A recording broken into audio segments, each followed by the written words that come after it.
नमस्कार विद्यार्थी मित्रांनो, द ग्रो अकॅडमीच्या ऑनलाईन प्लॅटफॉर्मवर तुमचं सर्वांचं स्वागत आहे. बघा, नवीन अपडेट. अंगणवाडी पर्यवेक्षिका म्हणजेच मुख्य सेविका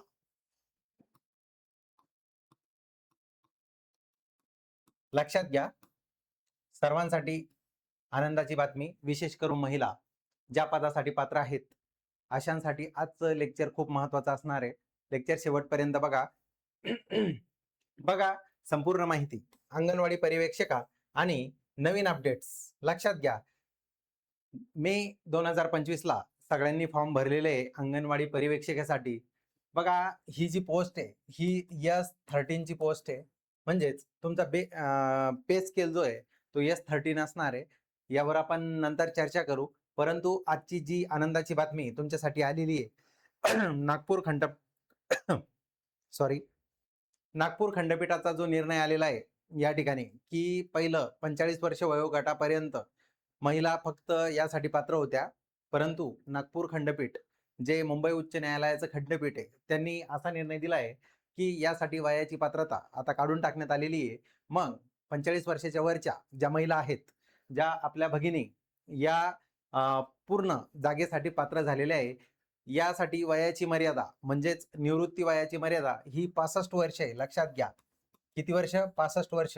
आता अंगणवाडी पर्यवेक्षिका म्हणजेच अंगणवाडी सेविका यांच्या अंतर्गत भरतीने तसेच सरळ सेवा भरतीने S13च्या या जागा या ठिकाणी आलेल्या आहेत. त्याबद्दल जी अपडेट आपण या ठिकाणी द ग्रो अकॅडमीच्या मार्फत घेणार आहे, त्यासाठी मुख्य सेविका परीक्षेची दिशा आणि रणनीती संभ्रम दूर करा, तयारीला लागा.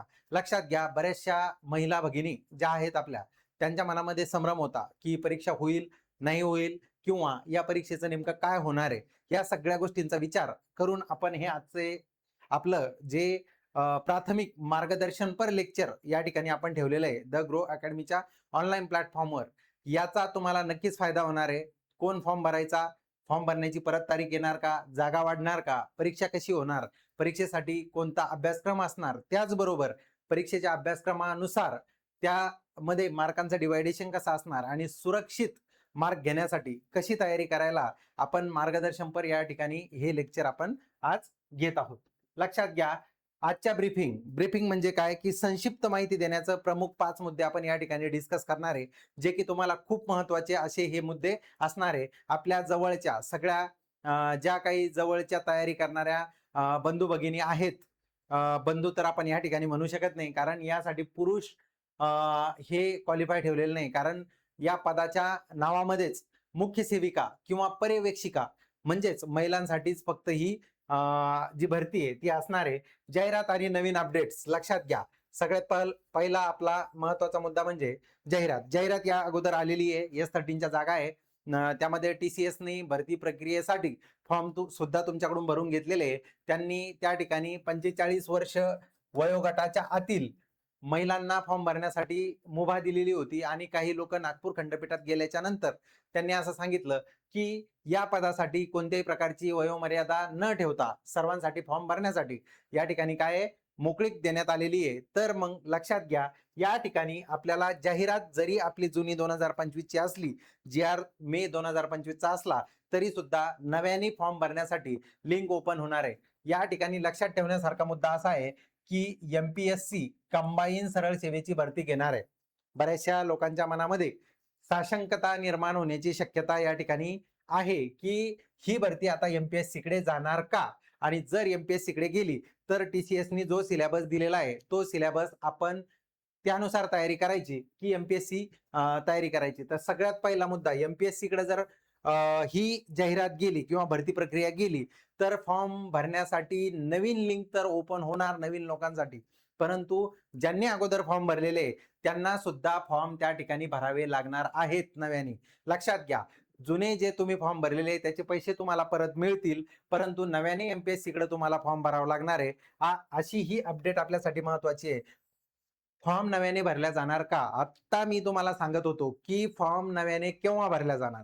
जर का TCSनी सगळी भरती प्रक्रिया आतापर्यंत राबवलेली आहे, तुमचे फॉर्म भरून घेतले, त्यांनी तशा प्रकारे तयारी सुद्धा केलेली आहे, पण जर का TCSनी एक्झाम घेतली तर तुमचा 200 मार्काचा जो पॅटर्न या ठिकाणी ठरलेला आहे त्यानुसारच पेपर होणार आणि तसाच सिलेबस राहणार. लक्षात ठेवा, 200 मार्काचा जो पॅटर्न आहे तुमचा तो सिलेबस राहणार आणि ज्या 45 वर्ष वयोगटाच्या म्हणजे कमी वयोगटातल्या महिलांनी फॉर्म भरलेला आहे त्यांना परत फॉर्म भरण्याची गरज नाही, परंतु यांच्यासाठी जी फॉर्म भरण्याची लिंक ओपन होणार ते 45 प्लस वयोगटातल्या ज्या महिला आहेत त्यांच्यासाठी ही लिंक ओपन होणार आहे, एवढं लक्षात ठेवा.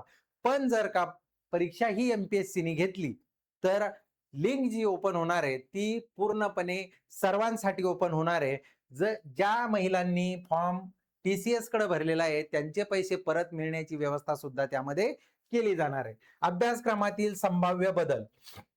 आता सगळ्यात महत्वाचा मुद्दा, टीसीएसने जो अभ्यासक्रम ठेवलेला आहे तुमच्यासाठी 25-25-25-25 क्वेश्चनचा जो काय अभ्यासक्रम तुमचा या ठिकाणी असणार आहे, टीसीएसचा जो सिलेबस तांत्रिक घटक असेल किंवा तो अभ्यासक्रम जर परीक्षा एमपीएससी कडे गेली तर नक्कीच सिलेबस बदलल्याशिवाय राहणार नाही. त्या दृष्टिकोनातून आपल्याला नंतर तयारी करावी लागणार आहे. परंतु आता सध्या आपण असं गृहीत धरू की परीक्षा ही टीसीएस थ्रूच होणार आहे आणि जो तांत्रिक घटक आहे जो टीसीएस ने ठेवलेला आहे तांत्रिक घटकामध्ये लक्षात ठेवा ही जी एक्झाम आहे ही आयसीडीएस मार्फत कंडक्ट केल्या जाते. लक्षात घ्या 1975 ला स्थापन झालेली इंटिग्रेटेड चाइल्ड डेव्हलपमेंट स्कीम जी आहेत म्हणजे एकात्मिक बाल विकास प्रकल्प जो आहे त्यानुसार जी आयसीडीएस ज्या स्कीम राबवते म्हणजे स्तनदामाता असतील, लहान 6 वर्षापर्यंतचे बालक असतील यांच्या सगळ्यांसाठी जो पोषण आहाराचा कार्यक्रम, त्याचबरोबर त्यांच्या आरोग्याबद्दल त्यांच्या लसीकरणाबद्दल ज्या सगळ्या योजना त्या ठिकाणी आहेत त्या संबंधित, तसेच संगणक ज्ञान असेल किंवा इतर तांत्रिक घटक असेल तो सिलेबस तुमचा कायम एमपीएससी कडे गेल्याच्या नंतर सुद्धा राहणार आहे. लक्षात घ्या परीक्षा कोण घेणार, पुन्हा एकदा तोच मुद्दा जो तुम्हाला एक्सप्लेन केला. जाहिरात फॉर्म नव्याने भरावा लागणार का, अभ्यासक्रमातील संभाव्य बदल काय असणार आणि परीक्षा कोण घेणार. आता सध्या तर जी काय 2025 ला ही एक्झामची नोटिफिकेशन आली होती तेव्हा ती एक्झाम टीसीएस घेणार होती, 200 मार्काचा तुमचा पेपर असणार होता. परंतु आता सध्या सगळ्या सरळ सेवा भरती परीक्षा या एमपीएससी कडे वर्ग करण्यात आलेल्या आहे. तर तुमच्या माहितीस तो या ठिकाणी सगळ्यात महत्वाचा मुद्दा एमपीएससी की टीसीएस. लक्षात घ्या आता टीसीएस ने जर एक्झाम घेतली जी की त्यांनी घ्यायला पाहिजे, 2025 ला सगळं नियोजन कोणी केलं होतं, टीसीएस ने केलं होतं. परंतु सगळ्यात महत्वाचा मुद्दा काय होता, 45 वर्ष वयोगटातल्या ज्या महिला आहे त्यांनाच फक्त फॉर्म भरण्याची मुभा या ठिकाणी देण्यात आली होती. परंतु ती त्या ठिकाणची जी नोटिफिकेशन आहे ती काढून टाकण्यात आलेली आहे. सर्वांना या ठिकाणी काय फॉर्म भरण्यासाठी दिलेलं आहे. आता लक्षात घ्या परीक्षा कोण घेणार, तर परीक्षा टीसीएस ही घेऊ शकते, एमपीएससी घेऊ शकते. अगोदर सांगितल्याप्रमाणे त्यानुसार आपल्याला नियोजन करणं गरजेचं आहे. आता पासिंगचे निकष आणि सुरक्षित गुण लक्षात घ्या. पासिंगचा निकष असा, आता सध्या टीसीएस चे कट ऑफ तुम्ही बघता खूप हायेस्ट लेवलला कट ऑफ लागतात आणि पासिंगचा निकष सांगायचं म्हटलं तर तुम्हाला मेरिटला यावं लागणार आहे. परंतु या ठिकाणी सर्व महिला ज्या आहेत आपल्या भगिनी, आता महिला फक्त या ठिकाणी कॉम्पिट करणार आहे, महिला एकमेकींसोबत कॉम्पिटिशन करणारे, या ठिकाणी पुरुषांना फॉर्म भरण्याचा अधिकार नसल्यामुळं नक्कीच महिलांचं कॉम्पिटिशन असणार आहे. त्यामुळं या ठिकाणी कॉम्पिटिशनचा जर विचार केला तर बऱ्यापैकी सर्व महिलांना या ठिकाणी नक्कीच फायदा होणार आहे. त्यामुळं लक्षात घ्या या 5 मुद्द्यांच्या आधारे आपण द ग्रो अकॅडमी मार्फत आपल्या ऍप्लिकेशनवर, द ग्रो अकॅडमीचं ऍप्लिकेशन आहे त्यावर आपण बॅच सुद्धा लॉन्च केलेली आहे. त्या बॅच मध्ये तुम्हाला वेगवेगळ्या विषयासंदर्भित माहिती त्याचबरोबर तांत्रिक घटकाची विशेष तयारी त्या ठिकाणी तुमची करून घेतली जाणार आहे. लक्षात घ्या त्या पुढे जाऊन आपण बघतो फॉर्म नव्याने भरले जाणार का, उमेदवारांसाठी स्पष्टीकरण. आता तुम्हाला जसं सांगितलं की जुन्या उमेदवारांसाठी ज्यांनी आधीच अर्ज केले आहेत त्यांच्या अर्जांची सद्यस्थिती काय असेल आणि त्यांना काय करावे लागेल याचे स्पष्टीकरण. आता लक्षात घ्या ज्यांनी अगोदर अर्ज केलाय त्यांचा अर्ज 45 वर्ष वयोगटाच्या आतील महिला त्यांचा अर्ज हा सुरक्षित असणार. जर का टीसीएस ने एक्झाम घेतली लक्षात घ्या तर त्यांना परत अर्ज करण्याची गरज नाही आणि ज्या 45 वर्ष वयोगटाच्या नंतरच्या महिला आहेत त्यांना नक्कीच परत अर्ज त्या ठिकाणी करावा लागणार आहे. त्यासाठी नोटिफिकेशन येऊन लिंक सुद्धा ओपन होईल. परंतु हीच एमपीएससी कडे जर एक्झाम गेली, लक्षात घ्या एमपीएससी ने जर एक्झाम घेतली तर या ठिकाणी शक्यता, मॅक्झिमम शक्यता म्हणल्यापेक्षा 100% लिंक ओपन झाल्याच्या नंतर सर्वांना परत एकदा अर्ज करावा लागणार आहे.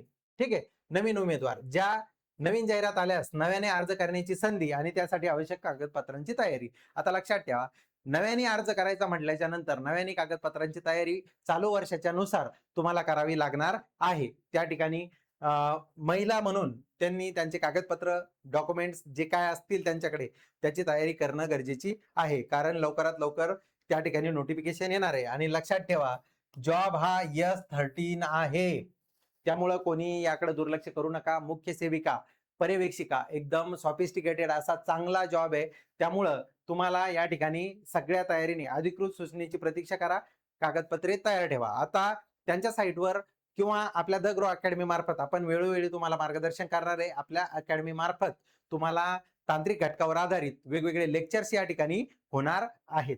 ठीक आहे. त्यानंतर बघा, अभ्यासक्रमात काही बदल, घाबरू नका, रणनीती आखा. आता बघा, तुम्हाला अगोदर सांगितलं की TCS चा अभ्यासक्रम तुमच्या समोर आहे, परंतु एक्झाम जर MPSC कडे गेली, असं आपण गृहीत धरू, MPSC कडे गेली, अभ्यासक्रम नक्कीच बदलणार, परंतु त्यामध्ये असा स्टॅटिक असा बदल होईल. लक्षात घ्या, त्यामध्ये असा एकदम पूर्णपणे झालेला बदल आपल्याला दिसून येणार नाही. त्यामध्ये तांत्रिक घटक जे असणार आहे ते तांत्रिक घटक सुद्धा त्यामध्ये असतील, या काहीही शंका नाही. तांत्रिक घटक तुम्हाला महिलांसंबंधी योजना असतील, सेंट्रल गव्हर्नमेंटच्या, स्टेट गव्हर्नमेंटच्या, त्याचबरोबर बालकांसंबंधी महिला बाल विकास मंत्रालय असेल, त्याचबरोबर ICDS अंतर्गत येणाऱ्या सगळ्या स्कीम या संबंधित असेल, किंवा संगणकाचं ज्ञान असेल, या सगळ्या गोष्टींचा तुम्हाला सिलेबसमध्ये MPSC ने जरी एक्झाम घेतली किंवा TCS ने जरी एक्झाम घेतली तरी या घटकाच्या तुम्हाला त्यामध्ये दिसून येणार आहे. काय कायम राहील? मुख्य विषय मराठी, इंग्रजी, सामान्य ज्ञान, बुद्धिमत्ता. हे बदल करणे म्हणजे यात हे बघा, मराठी, इंग्रजी, गणित, बुद्धिमत्ता यामध्ये कोणत्याही प्रकारचा बदल होणार नाही. आणि GS लक्षात घ्या, GS हे प्रत्येक एक्झामला असतं. प्रत्येक एक्झाम मध्ये GS हे तुमचं कट ऑफ मेरिट ठरवत असतं. मराठी, इंग्रजी, गणित, बुद्धिमत्तेमध्ये मॅक्झिमम मुलं सारखेच मार्क घेतात, परंतु तुमचा जो GS चा टॉपिक आहे हा थोडासा वीक असतो. हा टॉपिक तुमचा द ग्रो अकॅडमी मार्फत परफेक्ट करून घेण्याची तयारी आम्ही जिम्मेदारी तुमच्यासाठी वेळोवेळी युट्यूबचे लेक्चर, त्याचबरोबर आपल्या ऍप्लिकेशनवर असलेली आपली बॅच या मार्फत तुमचं GS ची तयारी आणि तांत्रिक घटकाची तयारी मोठ्या प्रमाणात करून घेतली जाणार आहे. नवीन काय असू शकते? महिला बाल विकास विभागाच्या नवीन योजना, अद्ययावत आकडेवारी आणि विभागीय प्रशासनामध्ये बदल होऊ शकतो. आता बघा, महिला बाल विकास विभागाच्या ज्या योजना आहे यांचा अद्ययावत आकडेवारी, आता वेगवेगळ्या अँगलनी प्रश्न तयार केले जातात. आपण नेक्स्ट लेक्चर जो घेणार आहे त्या लेक्चरमध्ये तुम्हाला कळेल की नेमके प्रश्न कसे जनरेट केले जातात, की त्यानुसार आपली तयारी कशा लेवलला असायला पाहिजे, जेणेकरून तुमच्या तयारीवर कोणत्याही प्रकारचा परिणाम होणार नाही. 90% अभ्यासक्रम तोच राहील. आपला फोकस मजबूत पायावर असला पाहिजे. आता लक्षात घ्या, 90% सिलेबस एक्झाम कोणी जरी घेतली, TCS ने घेऊ, MPSC ने घेऊ, कोणीही घेऊ, तरी तुमचा तयारी ही कशी होणार आहे? एकदम 90% सेम तयारी असणार आहे. त्यामुळे कोणीही घाबरून जाण्याचं कारण नाही. आपण प्रामाणिकपणे प्रयत्न केला तर नक्कीच त्यामध्ये यशस्वी होण्याचे चान्सेस आपले वाढून जातील. परीक्षा कोण घेणार आणि त्याचा तुमच्या तयारीवर काय परिणाम होईल? अगोदर सांगितल्याप्रमाणे परीक्षा आता TCS किंवा MPSC कोणीही घेऊ शकतं, कारण 1 वर्षापूर्वीची जाहिरात होती मे 2025 ची. त्यामध्ये नागपूरच्या खंडपीठाने निर्णय दिल्याच्या नंतर आता परत तुमच्यासाठी आनंदाची खुशखबर या ठिकाणी आपण बघतो. तर परीक्षा नियंत्रण संस्था, वेळेचे नियोजन, प्रश्नाची पातळी, सराव, या तिन्ही, वेळेचं नियोजन करणे, प्रश्नाची पातळी आणि सराव, या तिन्ही गोष्टी तुमच्या द ग्रो अकॅडमी मार्फत करून घेतल्या जाणार आहे. लक्षात घ्या, द ग्रो अकॅडमी कायम तुमच्या सोबत असणार आहे. त्यासाठी वेळेचं नियोजन, प्रश्नांची पातळी आणि सराव, संस्थेनुसार प्रश्नाची काठिण्य पातळी बदलू शकते. कोण एक्झाम घेणार, TCS की MPSC? आता लक्षात घ्या, TCS आणि IBPS ह्या दोन संस्थांमध्ये बराचसा फरक आहे. TCS चे क्वेश्चन एकदम साधे असतात, कट ऑफ खूप हाय जातो. IBPS चे जे क्वेश्चन आहे ते थोडेसे लेंथी असतात, त्यामुळे कट ऑफ हा कमी असतो. आपण आतापर्यंत झालेल्या परीक्षेवरून बघतो. परंतु हीच परीक्षा जर आता MPSC कडे गेली तर लक्षात घ्या, MPSC चा वेगळा पॅटर्न आहे आणि आपण आपल्या क्लासच्या माध्यमातून MPSC चा बऱ्यापैकी पूर्णपणे तयारी करून घेण्यासाठी आपल्या त्या हिशोबाने आपली बॅच आपण तयार केलेली आहे. म्हणजे एक्झाम TCS ने घेऊ की MPSC ने घेऊ, तुमची तयारी 100% करून घेण्याची जबाबदारी आपली असणार आहे. इथं दिलंय बघा, परीक्षा कोणीही घेऊ, तुमची संकल्पना स्पष्ट असेल तर यश नक्की मिळतं. संकल्पना म्हणजे काय? कन्सेप्ट. आता कन्सेप्ट अंगणवाडी सेविका, मुख्य सेविका, पर्यवेक्षिका. लक्षात घ्या, अंगणवाडीच्या माध्यमातून होणाऱ्या ज्या काही योजना आणि सेवा पुरवल्या जातात, यामध्ये सगळ्यात महत्वाचा भाग असतो ICDSचा.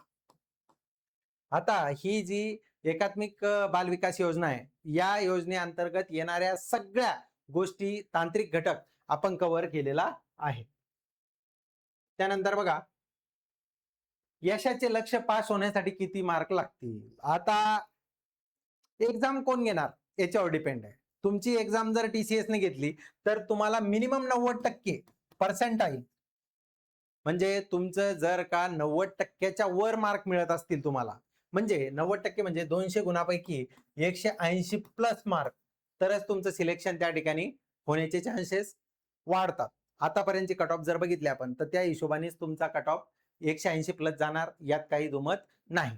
ठीक आहे. आता बघा, जर MPSC ने एक्झाम घेतली तर MPSC चा कट ऑफ लावण्याचा जो प्रश्नांची काठिण्य पातळी असते किंवा MPSC ची विचारण्याची पद्धत असते, प्रश्न विचारण्याची, आणि वेळेचं नियोजन, तुमचा सराव किती आहे, या सगळ्या गोष्टीचा परिणाम MPSC वर होतो. आता MPSC काय करते, तुमच्या वेळेचे नियोजन कशा प्रकारे त्याची परीक्षा घेतं, त्याचबरोबर तुमचं नॉलेज किती आहे त्याची पण परीक्षा घेतं, आणि तुमचा या सगळ्या गोष्टींचा सराव किती आहे. आता TCS ने विचारलेले 100 प्रश्न आणि MPSC ने विचारलेले 100 प्रश्न, यामध्ये जमीन आसमानचा फरक आहे. MPSC जेव्हा 100 प्रश्न विचारते, त्यावर दोन गोष्टी महत्वाच्या येतात, तुमच्या सराव आणि वेळेचं नियोजन. कारण MPSC कधीही एका तासामध्ये तुम्हाला दिलेल्या टायमामध्ये 100 क्वेश्चन सोडल्या जातील असा पेपर ते विचारत नाही. पण TCS तेवढा वेळ देतं तुम्हाला की तुमचे 100 क्वेश्चन सोडवल्या जातील. ठीक आहे. आता बघा, परीक्षेच्या नियमानुसार आवश्यक असलेले किमान पासिंग मार्क फक्त शर्यतीत राहण्यासाठी, आता लक्षात घ्या, किमान पासिंग मार्क लक्षात ठेवा, इथं कॉम्पिटिशन महिलांची महिलांसोबत आहे, इथं पुरुषांसोबत किंवा पुरुषांची महिलांसोबत असं नाहीये.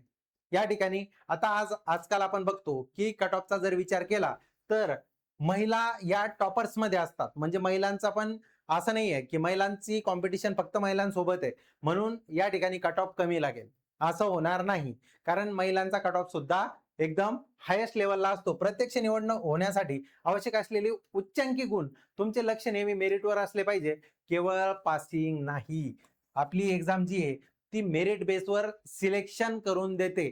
पासिंग मार्क या ठिकाणी मॅटर करत नाही, लक्षात ठेवा. आणि आपली जी भरती परीक्षा आहे, ही परीक्षा S13च्या पोस्टसाठी अंगणवाडी मुख्य सेविका किंवा सुपरवायझर, ज्याला आपण पर्यवेक्षिका म्हणतो, स्पर्धेचा विचार करता जुना कट ऑफ पेक्षा 10-15% जास्त गुणाचं लक्ष आपल्याला ठेवायचं आहे, लक्षात ठेवा. त्यानंतर बघा, पुढील दिशा यशाचा मास्टर प्लॅन.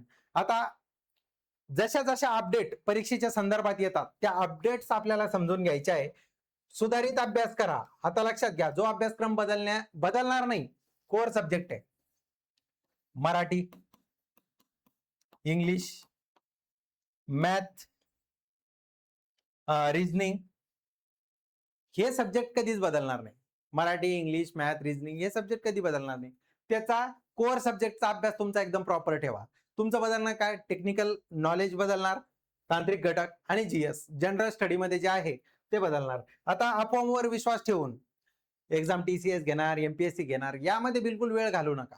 तुम्ही काय करा, तुम्ही अफवांवर बिलकुल विश्वास ठेवू नका. तुम्ही 100% तयारीला द्या.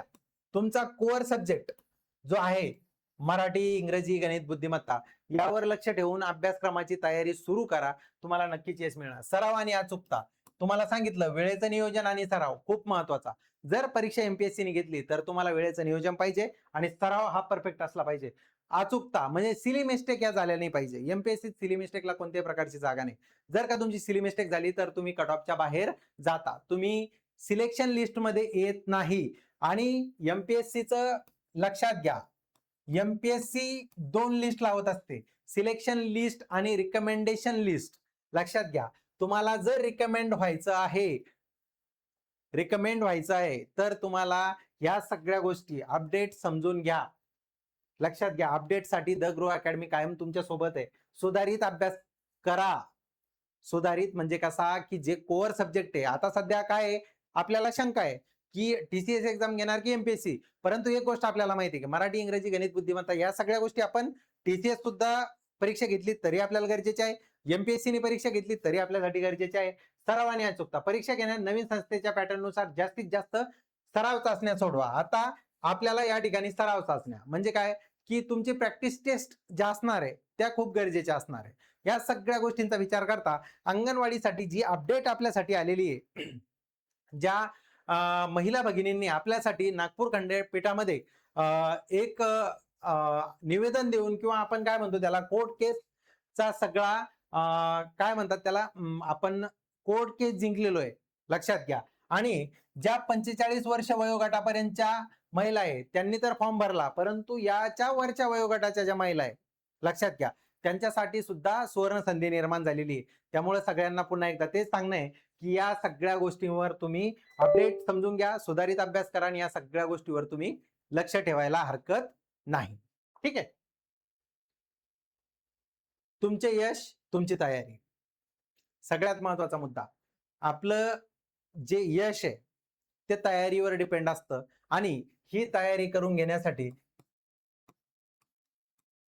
द ग्रो अकॅडमी कायम तुमच्या सोबत आहे. लक्षात ठेवा. आपलं द ग्रो अकॅडमीचं युट्यूब चॅनल ज्यावर आपले लेक्चर्स कायम असणार आहे तांत्रिक घटकाच्या संदर्भात, त्याचबरोबर आपलं टेलिग्राम चॅनल यावर सुद्धा तुम्हाला त्या ठिकाणी वेगवेगळ्या अपडेट्स रेग्युलर मिळत जातील. अपडेट खूप महत्वाचे आहे. आणि तिसरं महत्वाचं म्हणजे आपण द ग्रो अकॅडमीच्या ऍप्लिकेशनवर, लक्षात घ्या, द ग्रो अकॅडमीचं प्ले स्टोअरवर जाऊन ऍप्लिकेशन डाउनलोड करा.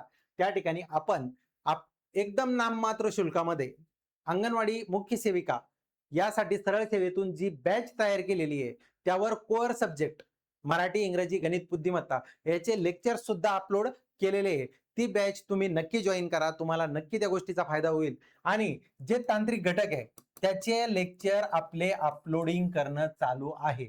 त्या संबंधी जे तांत्रिक घटक आणि त्या संबंधित जे लेक्चर आहे ते अपलोड करणं चालू आहे. ते लाईव्ह प्लस रेकॉर्डेड तुम्हाला त्या ठिकाणी मिळून जातील. त्यामुळं तयारीत कुठेही कमतरता पडली नाही पाहिजे. सगळ्यांना ऑल द बेस्ट. भेटू नवीन लेक्चरमध्ये लवकरच. धन्यवाद.